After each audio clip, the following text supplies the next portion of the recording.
Your bedroom might look beautiful, perfectly styled, not messy, and yet you still wake up feeling tired. And I don't mean I need more coffee tired.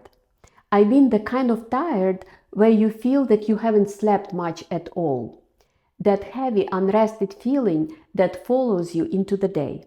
If that's happening, your space might be beautiful to the eye, but it doesn't support your body and your nervous system. I'm Natalia Kaylin, a mindful design consultant.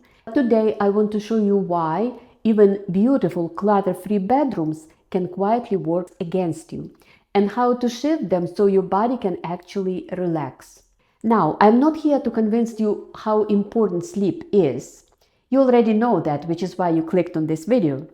But I'm going to show you how to get that deeper, more restorative rest by making a few intentional, manageable changes to your bedroom. Let's take a look. Let's start with a big one, your bed.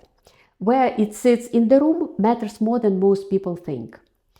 In a lot of design magazines, you'll see beds placed right under a window. It looks beautiful in photos, but your body actually prefers something different.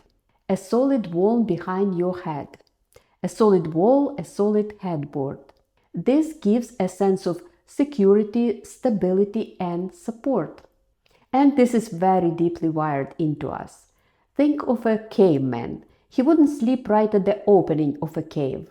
He would move further in where he felt protected and could still see what's coming. We are not that different today. When your bed is floating under a window, or squeezed between two doors, or tucked under a low sloping ceiling, there is often just a subtle sense of instability, insecurity, or tension in the space.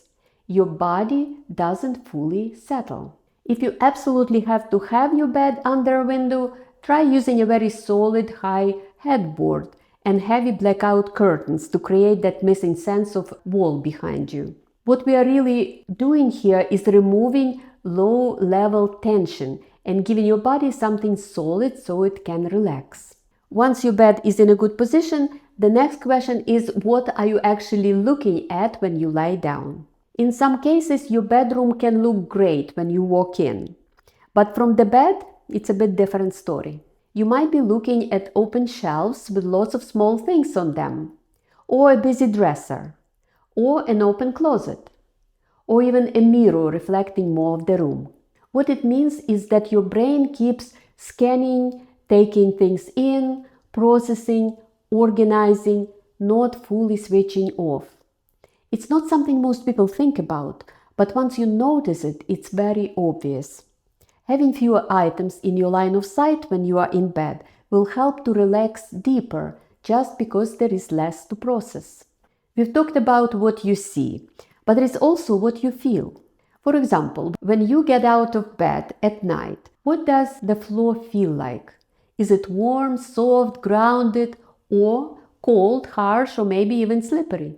This one is big for me. I really don't like stepping on a cold floor out of the warm bed. Rugs are great in bedrooms. If you can, get a wool one or other natural materials. Rugs and curtains also soften sound if you have street or other noise. Same with fabrics.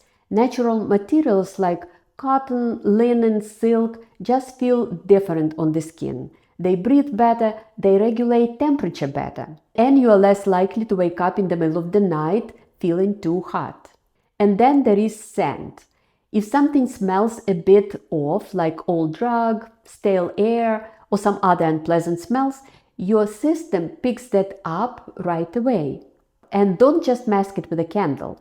Artificial scent can irritate and overly stimulate your nervous system. Find and remove the source. Clear the air and let the room breathe. Now let's talk about something I see all the time, and it's a big one. Lighting. It makes a big difference, especially at night. Bright, cool lighting, the kind that we use during the day, keeps your system more alert. I found that switching to warmer, softer light in the evening changes how the space feels and relaxes me. I only use warm yellow lights in the evening and not overhead lighting, but lamps with dimmers. Also important to dim the lights in the bathroom when you use it before you go to bed. Now the word about colors.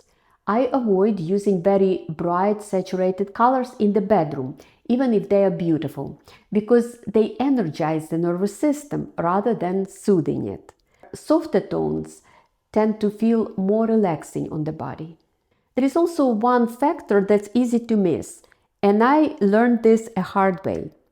I used to wake up tired almost every morning, and it would take me a while to get going in the morning. So I finally figured that it's got to be something in the bedroom. I didn't have obvious allergies, no strong reactions, but I found out that fatigue can actually be one of the symptoms. And when I tested, a few things came up. It turned out I was allergic to cat dander, and my cats loved sleeping on a bed during the day. So that had to change. I also reacted to down and to dust mites in pillows. So I kept the cats out of the bedroom during the day, replaced the down comforter with a silk comforter, and switched to pillows that I could wash regularly. I also started using an air purifier, and that made a real difference. I started sleeping deeper and waking up feeling much more rested. If you are sensitive, I highly recommend an air purifier in your bedroom. The one that I use now is very quiet and efficient. I will add my favorite brand in the description along with my favorite company, Mommy Silk, if you like to check their silk comforter and silk bedding. Silk is temperature regulating and hypoallergenic.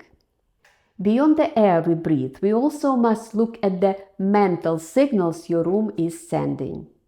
A bedroom that's trying to do too many things. It's a place for sleep, but also a workspace, a TV room, sometimes even a storage, an exercise room. So your space is telling your brain two different things. Relax and let's get things done. Guess which one your brain listens to?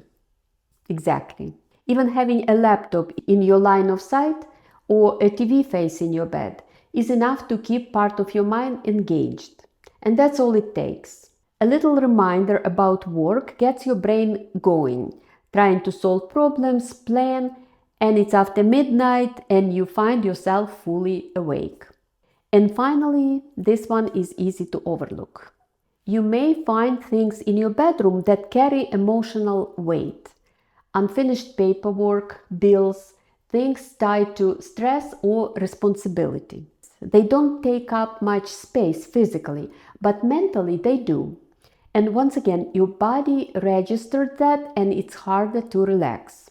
This last thing I want to mention is definitely worth removing.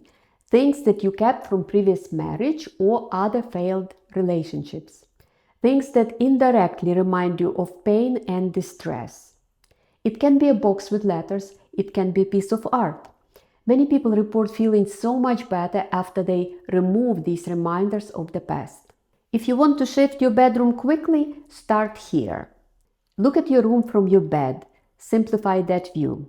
Soften your lighting in the evening and take anything work-related out of your line of sight. This is where I would start, but I hope at some point you can implement other recommendations from this video. As you can see, your bedroom doesn't have to be messy to drain you or interfere with your sleep.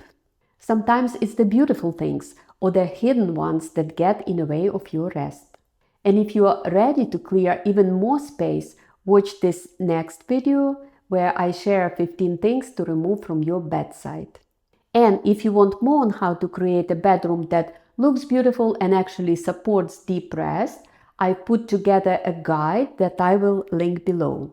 Thanks for watching. I'll see you soon.